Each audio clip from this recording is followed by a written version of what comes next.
चलिए अब हम करेंगे question number 4। The perimeter of each face of a cube is 32 centimetre. Find its lateral surface area. देखो कैसे करेंगे इसको, ठीक है। सबसे पहले हम लिखेंगे वही अपना सॉल्यूशन, ठीक है। ये हमें निकालना है तो लिख लेते हैं लेटरल सरफेस एरिया, ठीक है जी। मॉर्निंग के टाइम पे मैं वीडियो बना रहा हूँ, हो सकता है मेरी आवाज़ थोड़ी हैवी आए क्योंकि आपको पता है ये मॉर्निंग में जब उठते हैं तो आवाज़ थोड़ी अच्छी नहीं आती है, ठीक है। तो आपके लिए मैं इतनी मेहनत कर रहा हूँ। ऐड फ्री मेरी वीडियोज़ हैं, ऐड फ्री मेरी वीडियोज़ में कोई भी ऐड नहीं आता, तो मुझे आपका सपोर्ट चाहिए। मेरे चैनल को ज़्यादा से ज़्यादा सब्सक्राइब करें, अपने दोस्तों को, अपने फ्रेंड्स को, अपने टीचर्स को, आपके कनेक्शन में जो भी है उसको मेरा चैनल शेयर करें, मेरी वीडियोस के बारे में बताएं, मेरे चैनल के बारे में उसको बताएं, मेरा प्रमोशन करें अपनी साइड से। इतना तो कर ही सकते हो यार, ऐड फ्री आपको वीडियो दिखा रहा हूँ, ठीक है। आपसे कुछ चार्ज वार्ज कुछ ले नहीं रहा, राइट, और ना ही मुझे यहाँ से कुछ यूट्यूब से मुझे कुछ पैसे आ रहे हैं, राइट। तो थोड़ा प्रमोशन करो मेरा यार, ठीक है। चलिए रब करते हैं इसको। हाँ जी, लेटरल सरफेस एरिया का फॉर्मूला क्या होता है? क्यूब के केस में क्या होता है? 4a²। लेटरल मतलब 4 साइड, तो हमारा ये जो क्यूब होता है ये हमारा 6 स्क्वायर से मिलके बनता है, 6 स्क्वायर से मिलके बना हुआ है, 6 स्क्वायर से। इसमें 6 स्क्वायर्स होते हैं। लेटरल मतलब ऊपर वाला नहीं है बॉक्स, नीचे वाला बॉक्स नहीं है, खाली है, मतलब 4 स्क्वायर है उसमें, ऊपर नीचे का गायब है, ठीक है।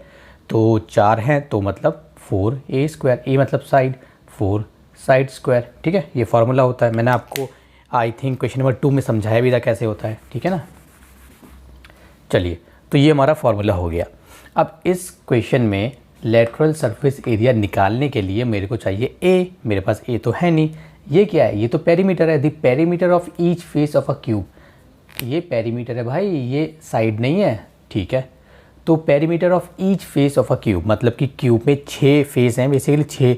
एक क्यूब जो होता है या फिर क्यूबॉइड जो भी होता है उसमें 6, क्यूब के अंदर 6 फेसेस होते हैं, या फिर क्यूबॉइड हो गया उसके अंदर भी 6 फेसेस होते हैं, ठीक है। 6 फेसेस कैसे? देखो 6 फेसेस मतलब देखो, एक ये सामने वाला फेस, इसके पीछे वाला 2 है ना, 6 ऐसे 6 होते हैं। तो ईच फेस हमें क्या दिया हुआ है? पेरीमीटर। तो लिखते हैं perimeter of each face of a cube कितना होता है बच्चों? 32 सेंटीमीटर।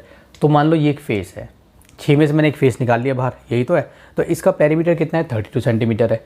तो ये अब अच्छा, ये जो फेस है ये किसका है? ये है स्क्वायर का, क्योंकि क्यूब के अंदर स्क्वायर होता है। ये ए है, ये ए है, ये ए है, ये ए है। तो पेरीमीटर क्या होता है? मतलब सबको प्लस कर देते हैं, बाहर बाहर की जो लाइन्स होती हैं उनको प्लस कर देते हैं। तो ए प्लस ए प्लस ए प्लस ए, तो कितना हो गया? 4a। 4a होता है हमारा पेरीमीटर। कितना होता है? 4a। तो चलो लिखते हैं। तो perimeter of each face of a cube, तो इसका फॉर्मूला है 4a, और ये किसके बराबर है? 32 सेंटीमीटर। तो a कितना आ गया? 4 को बॉर्डर पार कराएंगे, 4 इसके साथ मल्टीप्लाई में है तो बॉर्डर पार करके हो जाएगा हमारा डिवाइड में, ठीक है। डिवाइड करेंगे 4 8 जा, तो a मेरा कितना आ गया? 8 सेंटीमीटर। मुझे a चाहिए था, अब डाल देंगे इसमें फार्मूला। लेटरल सरफेस एरिया का फार्मूला क्या होता है? 4a², ये शॉर्ट फॉर्म है। सो 4 मल्टीप्लाई में a कितना है? 8 का स्क्वायर, ऐसे हो गया, या फिर ऐसे ब्रैकेट लगा लो, आपकी मर्जी है कैसे भी करना है। सो 4 मल्टीप्लाई 8 8 जा 64। अब 64 को आप मल्टीप्लाई करेंगे 4 से, 4 4 जा 16 का 6, 1 कैरी, 4 6 जा 26, 125। तो कितना आ गया? 256। क्योंकि हमने एरिया की बात की है तो एरिया हमें हमेशा स्क्वायर में आता है। तो ये मेरा आंसर हो गया 4th का, ठीक है। चलिए इसको रब करते हैं। चलो बच्चों, क्वेश्चन नंबर 5 देखो। If each side of a cube is increase by 50%, find the percentage increase in its surface area. देखिए क्या करेंगे। सबसे पहले मैं आपको थोड़ा सा क्वेश्चन समझा देता हूँ। इसने बोला है कि अगर हर एक साइड, जो क्यूब की हर एक साइड को अगर हमने 50% उसको इंक्रीज़ कर दिया तो बताइए सरफेस एरिया में कितना % इंक्रीज़ आएगा। सबसे पहले आप इसमें बोलेंगे लेट ईच साइड, क्योंकि साइड हमें दी नहीं हुई है, of a cube is x, ठीक है। मीटर सेंटीमीटर जो मान लें मान लो, या फिर सिंपल x मान लो, ठीक है। x हो गया, मान लो सिंपल x है, ठीक है। हमारी x हो गई। अच्छा, अब इसने बोला है पहले हम निकालते हैं हमारा सरफेस एरिया होगा कितना नॉर्मल, ठीक है। नॉर्मल मतलब सरफेस एरिया कितना है हमारा? सरफेस एरिया कितना हो गया फिर हमारा 6e² फार्मूला होता है, तो 6e की जगह मैंने x माना हुआ है, e मतलब साइड, तो x है, तो 6x²। ये हो गया मेरा सरफेस एरिया। अब देखिए इसने क्या बोला था, 50% इंक्रीज है। If each side of a cube is increase by 50%, तो पहले मैं निकालता हूँ 50% किसका, साइड का। 50% ऑफ x मेरा होगा कितना, 50/100x, 50 1 ज़ा और 50 2 ज़ा, सो मेरा कितना हो गया x/2। ये मेरा 50% ऑफ x है, ठीक है। ये मेरा क्या है, 50% ऑफ x है मेरा। 1 सेकेंड,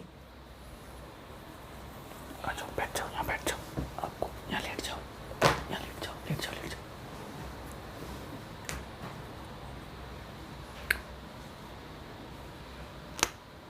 चलिए ये मेरा कितना हो गया, ये मेरा हो गया 50% ऑफ x हो गया, राइट। अच्छा अब मेरी न्यू साइड कितनी हो जाएगी, तो मैं अपनी न्यू साइड निकालता हूँ।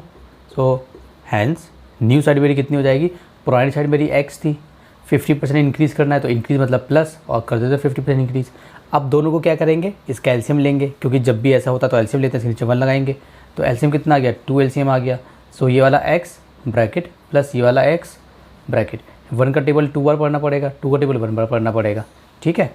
तो कितना आ गया बच्चों, 2x को मल्टीप्लाई करेंगे 2x हो गया, प्लस इसको मल्टीप्लाई करेंगे x हो गया, अपॉन में 2 हो गया, इक्वल्स टू 3x/2। ये मेरी क्या है, ये मेरी है न्यू साइड, ठीक है बच्चों। हाँ ये मेरी न्यू साइड है 3x/2। इतना समझ में आ गया। अब देखिए आगे क्या करेंगे, हाँ पहले यहीं पे निकाल लेता हूँ। तो मेरा न्यू सरफेस एरिया मेरा कितना हो जाएगा, न्यू सरफेस एरिया, तो वो मेरा हो जाएगा, देखो मेरा फॉर्मूला ये होता है, अब न्यू सरफेस एरिया तो मुझे न्यू साइड चाहिए, न्यू सरफेस एरिया में न्यू साइड चाहिए, न्यू साइड कितनी है, इतनी है, तो लिखते हैं इसको 3x/2 और इसका स्क्वायर, ये मतलब क्या है, न्यू साइड, ठीक है। चलिए तो 6, पहले इसको काटेंगे नहीं, पहले इसको सॉल्व करना पड़ता है, ठीक है। तो 6 3 3 ज़ा 9 x का स्क्वायर, क्योंकि 3 3 ज़ा 9 और x का भी स्क्वायर करेंगे, x स्क्वायर हो गया, 2 2 ज़ा 4, ये ऐसे आ गया। अब काट लो, 2 3 ज़ा और 2 2 ज़ा, ठीक है, तो कितना हो गया, 9 3 ज़ा 27 अपॉन में 2x स्क्वायर, ये आ गया मेरा। चलो इतना समझ में आ गया बच्चों, आपको इतना आ गया। अब क्या करेंगे, पहले मैं तो इसको थोड़ा रब कर देता हूँ, ठीक है, फिर हम निकालेंगे अपना परसेंटेज इंक्रीज। तो कैसे निकालेंगे, इसको रब करता हूँ पहले। अब देखिए हमारा जो न्यू सरफेस एरिया था वो मैंने रब कर दिया, मैं दोबारा से लिख रहा हूँ। हमारा कितना था, 27x² अपॉन में 2, और ओल्ड वाला कितना था हमारा, वो था हमारा 6x², ठीक है, याद रखना। अब हम निकालेंगे increase in surface area. Surface area में कितना इंक्रीज़ हुआ है, परसेंटेज बाद में निकालेंगे, पहले निकालेंगे इंक्रीज़ कितना हुआ है। तो इसमें से माइनस करेंगे, 27/2x² माइनस 6x²। इसमें से माइनस क्यों करा है, क्योंकि ये 50% ज़्यादा है, तो ज़्यादा वाले में से कम वाले को माइनस करा है। पहले इतना था, अब ये ज़्यादा हो गया, 50% ज़्यादा वाला है, न्यू वाला तो ज़्यादा ही है ना, क्योंकि 50% ज़्यादा है वाला, ठीक है। अच्छा अब माइनस करते हैं, तो ऐसे तो होगा नहीं, एलसीएम लेना पड़ेगा, तो एलसीएम ले लेते हैं। एलसीएम 2, तो 27x² bracket minus 6x² bracket, 2 का टेबल पढ़ना पड़ेगा 1 बार, 1 का पढ़ना पड़ेगा 2 बार। अब करते हैं, 27 1 ज़ा 27x² माइनस 6 2 ज़ा 12x² अपॉन में 2, ठीक है। अब इसको आगे सॉल्व करते हैं। 27 में से हमने 12 माइनस करे, तो 7 में से 2 के बचे हमारा 5, 2 में से 1 गया बचा हमारा 1/2x²। ये मेरा क्या है, ये मेरा इंक्रीज़ है, ये मेरा इंक्रीज़ है, ये मेरा वो नहीं है, क्या बोलते हैं उसको, परसेंटेज इंक्रीज़ नहीं है, ये मेरा इंक्रीज़ है। मुझे निकालना है परसेंटेज इंक्रीज़, तो इसको मैं थोड़ा और डिवाइड कर लूँ। फॉर एग्जांपल मैंने इसको और डिवाइड करा तो कितना आ जाएगा, 7.5x² आ जाएगा। डिवाइड करके देख लेना, 7.5 और 7.5 15 होते हैं, ठीक है, 7.5x² आ जाएगा मेरा ये, ठीक है। अब मैं निकालूंगा परसेंटेज इंक्रीज़, देखिए परसेंटेज इंक्रीज़, ठीक है, इन सरफेस एरिया। अब मैं निकालने जा रहा हूँ percentage increase in surface area, यहाँ पे कर रहा हूँ थोड़ा, देखिए ध्यान देना। इंक्रीज़ जो मेरा इंक्रीज़ कितना है, इसका कैसे निकालेंगे, इंक्रीज़ मेरा कितना है, इंक्रीज़ है मेरा, देखो इंक्रीज़ अपॉन में चलो सिंपल, मैं ऐसे नहीं कराता, फॉर्मूला नहीं कराता, सिंपल कराता हूँ। देखो इतना हमारा बढ़ गया 7.5x², ये मेरा इंक्रीज़ है। अच्छा ये मेरा इंक्रीज़ किस में हुआ है, मतलब न्यू वाले में हुआ है, नहीं मेरा ओरिजिनल वाले में हुआ है।